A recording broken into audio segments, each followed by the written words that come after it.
Hello students, how are you all? I hope you all are fit and fine. And I hope you read the earlier chapter. उसमें जितने भी exercise part थे वो आपने complete कर लिए होंगे. So now let's move into the new chapter, that is chapter 5, type of houses. Let's start the chapter. A shelter is needed by everyone to survive. It protects us from harsh weather conditions and dangerous animals. मतलब एक shelter की जरूरत हम सबको होती है क्योंकि जो शेल्टर है वो हमें प्रोटेक्ट करता है किससे? वेदर कंडीशन से और एनिमल से, डेंजरस एनिमल से. Now let's talk about types of shelter. People live in different houses. The kind of house made depends on factors like climate, landform and the amount of money that can be spent on building it. अब जो लोग हैं वो अलग अलग type of houses में रहते हैं. अब ये डिपेंड करता है कि कौन सी जगह में वो रह रहे हैं, कैसा क्लाइमेट है वहाँ का, लैंडफॉर्म कैसा है, या फिर कितना अमाउंट ऑफ मनी उनके पास है कि वो उस चीज को बिल्ड कर सके. Okay. Now let's talk about types of shelter based on the climate and landform. वो types of shelter जो कि based है किस पे? Climate and landform पे. Houses in the cold regions like hills are made up of wood. They usually have sloping roofs so that the rainwater and snow slides down easily. अब जो घर cold region में बने होते हैं, hilly region में बने होते हैं, वो जनरली किससे बने होते हैं? वो वुड से बने होते हैं, लकड़ी से बने होते हैं. एंड उनका रूफ कैसा होता है? फ्लैट नहीं होता, स्लोपिंग होता है, ताकि जो रेन ड्रॉप्स है या स्नो है वो नीचे की तरफ गिरे, ऐसे एक ही जगह इकट्ठा ना हो. Okay. Areas that are covered with snow throughout the year have houses that are made with blocks of snow. The houses are dome shaped. Such houses are called igloos. People who live in igloos are called Eskimos. The icy winds cannot enter the igloo. Even in very cold temperature, it is comfortable in igloo. अब यहाँ पर बोला है कि वो area जो पूरे तरीके से बर्फ से कवर्ड होते हैं, उस एरिया में जो घर होता है वो ब्लॉक ऑफ आइस से बनता है. तो ये जो घर जो ब्लॉक ऑफ आइस से बनता है, डोम शेप का होता है, उसे हम इग्लू बोलते हैं. और जो लोग इग्लू के अंदर रहते हैं उन्हें हम एस्किमोस बोलते हैं. और यहाँ पर इतनी ठंडी हवा चलती है, पर अंदर जब इग्लू के अंदर जो रहते हैं उनको इतना एहसास नहीं होता, क्योंकि वो इतना मतलब ठंडा नहीं होता, वो गर्म ही रहता है. Okay. Now before going further, there is a point. Do you know houses in mountain regions have a fireplace to keep the room warm? As you can see in the picture also कि जो घर mountain region में होते हैं उनके घरों में क्या होता है? हर घर में fireplace होता है ताकि वो उस room को warm रख सके, गर्म रख सके. Okay. Next thing is areas which are often affected by floods have houses made on a raised platform known as stilts. The raised platform can be reached by using a ladder. At night, the ladder is removed to protect the inhabitants of the house from being attacked by the animals. अब यहाँ पर बोला है कि जिस area में बहुत ज्यादा फ्लड वगैरह होता है तो वहां पर उस एरिया में जो घर होते हैं वो स्टिल्ट फॉर्म में बनाए जाते हैं, यानी कि वो रेस प्लेटफॉर्म में बनाए जाते हैं जिसे हम स्टिल्ट बोलते हैं. एंड ये जो रेस प्लेटफॉर्म है, ये हम यहाँ पर ये जो रेस प्लेटफॉर्म है इसमें पहुंचने के लिए हम क्या यूज कर सकते हैं? हम लेडर का यूज कर सकते हैं. इसमें पहुंचने के लिए हम लेडर का यूज कर सकते हैं, यानी कि सीढ़ियों का यूज कर सकते हैं. और रात को इस सीढ़ी को हम हटा देते हैं ताकि कोई जंगली जानवर हम पे अटैक न कर सके.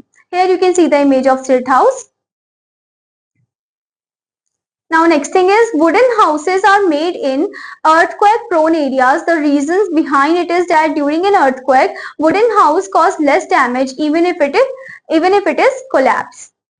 So wooden houses यानी कि लकड़ी के घर बनाए जाते हैं उस एरिया में जो जहां पर ज्यादातर भूकंप आता है. क्यों लकड़ी के घर बनाए जाते हैं? ताकि अगर वो टूट भी जाए तो उन्हें इजिली फिर से बनाया जा सके. ओके. तो उसमें ज्यादा नुकसान भी ना हो. Okay. Next thing is houses that are made on boats are known as houseboat. They are very commonly seen in Kerala and Kashmir. Houses जो घर बोट पे बनाए जाते हैं उन्हें हम हाउस बोट बोलते हैं, जैसे आप फिगर में भी देख सकते हो. और आप जनरली इनको कहाँ देख सकते हो? कौन से स्टेट में? केरला और कश्मीर में. Now let's talk about types of shelter based on material used. अब वो types of shelter जिसमें मटेरियल कौन कौन से मटेरियल यूज किए गए हैं वो बता रखा है. People prefer building their houses using whatever material is easily available. Like places where bamboo is available easily, we find houses made of wood and bamboo having thatch roof.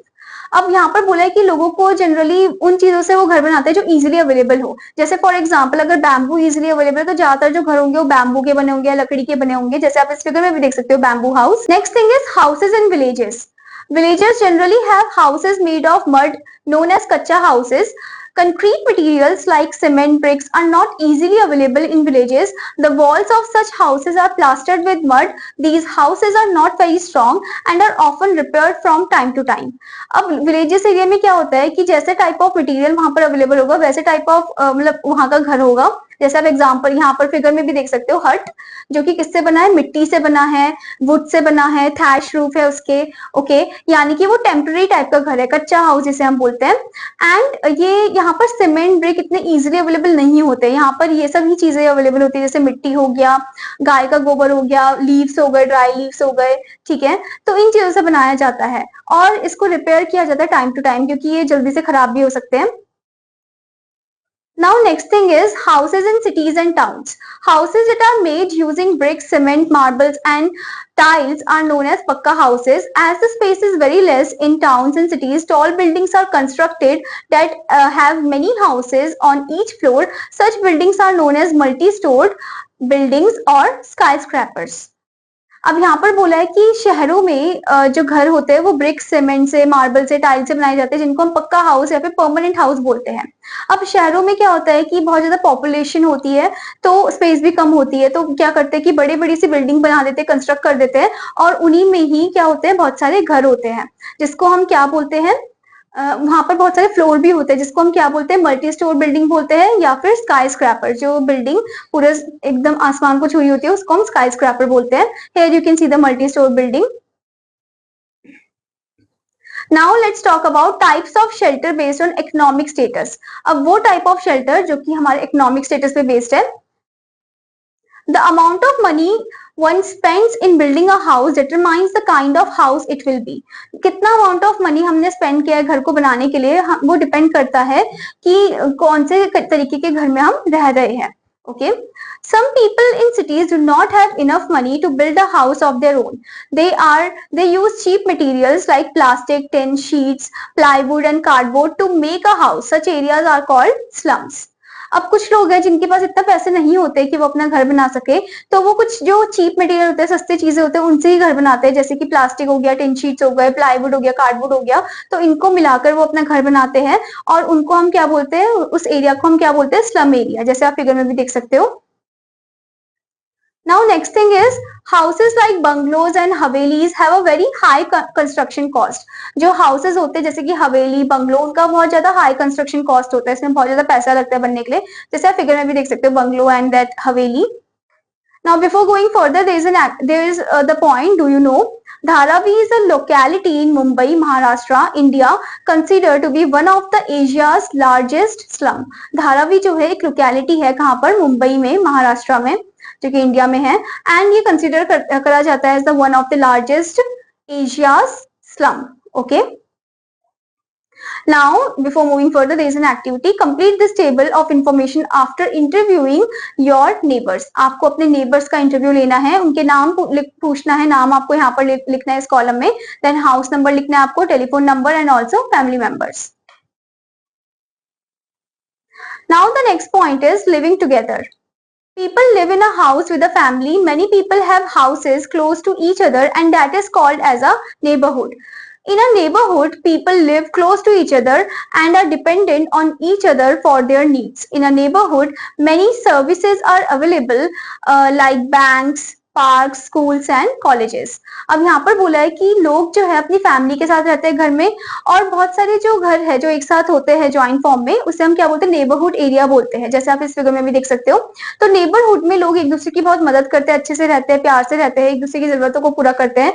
और neighbourhood area में क्या होता है, बहुत सारे हमें services available होते हैं, जैसे बैंक अवेलेबल होता है, पार्क होता है, मार्केट होता है, स्कूल कॉलेजेस होते हैं. Okay. Now the next thing is importance of a neighbourhood. Neighbourhood की क्यों, क्या जरूरत है, क्यों, क्या मतलब किस चीज के लिए वो इम्पोर्टेंट है, ये जानते हैं. There are many advantages of living in a neighborhood. बहुत सारे advantages है, जैसे first one है livelihood. Each one of us needs a livelihood to survive. People like doctor, washerman, shopkeeper earn their livelihood by offering their services in the neighborhood. अब क्या है कि हर एक को जरूरत है कि survive होने के लिए उनको कुछ ना कुछ livelihood की जरूरत होती है, जैसे कि डॉक्टर्स हो गए, वॉशरमैन हो गए, शॉपकीपर हो गए, तो ये अपनी livelihood को earn करते हैं अपनी सर्विसेज को प्रोवाइड करके हमारे neighborhood एरिया में. Now next one is protection and social security. People get protection from criminals when they live in a group. A neighborhood also has a police station to protect us. अब लोग जो है protection के लिए from the criminals वो एक साथ group में रहते हैं और हमारी सिक्योरिटी के लिए कौन होता है, पुलिस स्टेशन भी होती है, वहां पर पुलिस मैन पुलिस वुमेन भी होता है, तो वो जो हमें क्रिमिनल से प्रोटेक्ट करते हैं. Next thing is social and moral support. Man is a social animal. Man needs support of others for survival. Man needs a neighborhood to celebrate festival, marriages, birthdays, etc. Even during any tragedy, we need the support of people of the neighborhood. अब यहाँ पर बोला है कि human being जो है एक social animal है और human being को support चाहिए होता है दूसरों से ताकि वो survive कर सके. और man को human being को क्या चाहिए, neighborhood चाहिए ताकि वो क्या चीज कर सके, celebrate कर सके festivals को, marriages को, birthday को. और उस टाइम पीरियड में भी बहुत ज्यादा जरूरत होती है नेबर्स की, जब बहुत ज्यादा हम किसी डिफिकल्ट सिचुएशन को फेस कर रहे हो, यानी कि ट्रेजेडी के टाइम भी हमें नेबर्स की जरूरत होती है ताकि हमें वो सपोर्ट कर सके. Okay, it is our responsibility now to take care of the old and needy people in our neighborhood. We should help visually impaired people in crossing the road. We can also donate money to different organizations who take care of such people. अब ये हमारी responsibility है कि हम जो old लोग हैं उनकी देखभाल करें, उनकी मतलब उनसे बहुत अच्छे से बात करें, और जो नीडी पीपल है उनकी भी हम देखभाल करें, और हमें हमेशा विजुअली जो इम्पेयर पर्सन होते हैं उनको रोड क्रॉस में मदद करना चाहिए. एंड हमें डोनेट करने चाहिए पैसे टू द ऑर्गेनाइजेशन जो इन लोगों का ध्यान रखती है. Okay, now let's know about social animals. There are some insects like ants and honeybees that have developed colonies. Such insects work collectively in search of food and safeguard each other from the enemy. अब यहाँ पर कुछ ऐसे insects के बारे में बात की गई है जैसे एंट्स हो गए, चींटियां, और हनीबीज हो गए, मधुमक्खियां. तो ये जो है कॉलोनी में रहते हैं, यानी कि ये भी एक सोशल टाइप के एनिमल है. ओके, सोशल एनिमल कहलाए जाते हैं. तो ये जो इंसेक्ट्स है ये कलेक्टिवली एक साथ मिलकर खाने की सर्च में जाते हैं, एक साथ मिलकर वो ध्यान रखते हैं, प्रोटेक्ट करते हैं अपने घर को, ओके, एनिमी से. Now let's first talk about the ants. Ants live in colonies with other ants. The colony is an underground nest having chambers connected with tunnels. There are rooms for nursing, storing food, and mating. The ants can be divided into 3 types on the basis of the work they do. अब यहाँ पर बोला है कि जो चींटियां हैं वो कॉलोनीज में रहती है दूसरी चींटियों के साथ, और जो कॉलोनी होता है उनका वो अंडरग्राउंड नेस्ट होता है जिसमें चैम्बर्स होते हैं, और ये जो चैम्बर्स होते हैं ये कनेक्टेड होते हैं टनल से. ओके, और यहाँ पर जो होता है अलग अलग रूम होता है, अलग अलग चैम्बर्स होते हैं, जैसे नर्सिंग का अलग रूम होगा, खाना स्टोर करने का अलग रूम होगा, मेटिंग का अलग रूम होगा. एंड यहाँ पर ये जो एंट्स है ये डिवाइडेड होते हैं 3 ग्रुप्स में, 3 टाइप्स में. जैसे कि फर्स्ट टाइप है the queen. It is a large female ant who lay eggs throughout her life. Queen का काम कुछ नहीं होता, क्वीन का काम बस ये होता है कि एग को ले करना, ओके, और ऑर्डर करना दूसरों को. Next one is male ants. Male ants are winged males in a colony. They mate with the queen ant and then die. Male ants जो होते हैं वो विंग्ड होते हैं, यानी कि उनके पंख होते हैं. ओके, विंग्ड मेल्स होते हैं कॉलोनी में, एंट कॉलोनी में. उनका काम होता है कि क्वीन के साथ मेट करना एंड उसके बाद वो मर जाते हैं. Then workers. The worker ants are wingless and they are thousands in number. Their job includes collecting food, taking care of the eggs and looking after the colony. The workers deposit tiny bits of soil to make an anthill. अब यहाँ पर किसके बारे में बात की गई है, वर्कर एंट के बारे में बात की गई है. वर्कर एंट जो कि जिनमें पंख नहीं होते, विंग नहीं होते, और इनका काम क्या होता है, इनका काम होता है खाने को कलेक्ट करना और एग्स का देखभाल करना, ठीक है, और जो उनकी कॉलोनी है उनकी देखभाल करना. एंड द वर्कर्स जो है वो डिपॉजिट भी करते हैं बिट्स ऑफ सॉइल को ताकि वो उनका घर बना सके, यानी कि एंट हिल को बना सके, जैसे कि आप इस फिगर में भी देख सकते हो यहाँ पर anthill. Okay, now before going further there is a point. Do you know ant colonies can at times contain as many as 5 lakh of these tiny creatures. ant colony में कितने 5 lakh of these यानी कि चींटियां जो है वो आपको दिख सकती है. Okay,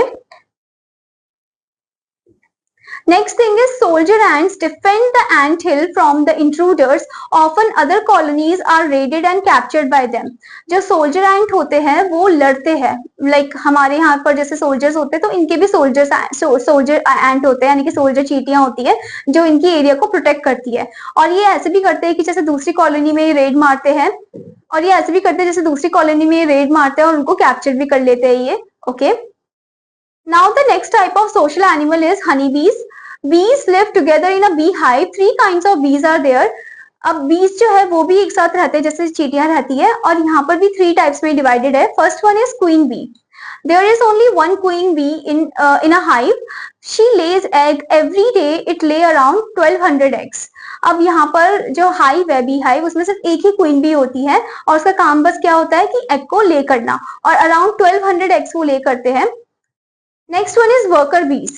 These are the female bees. The duties of the worker bees is to build and class the hive and also collect nectar from flowers and store it in the hive.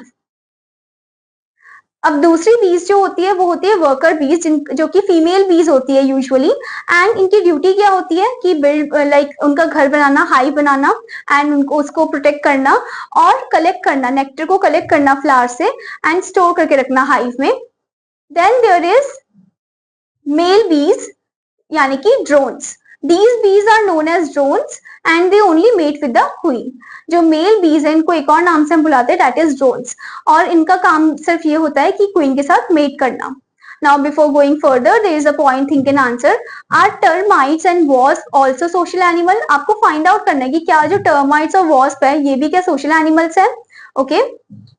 Now as we have read this chapter, let's move into the vocabulary point. First one is igloo, dome-shaped house made up of ice.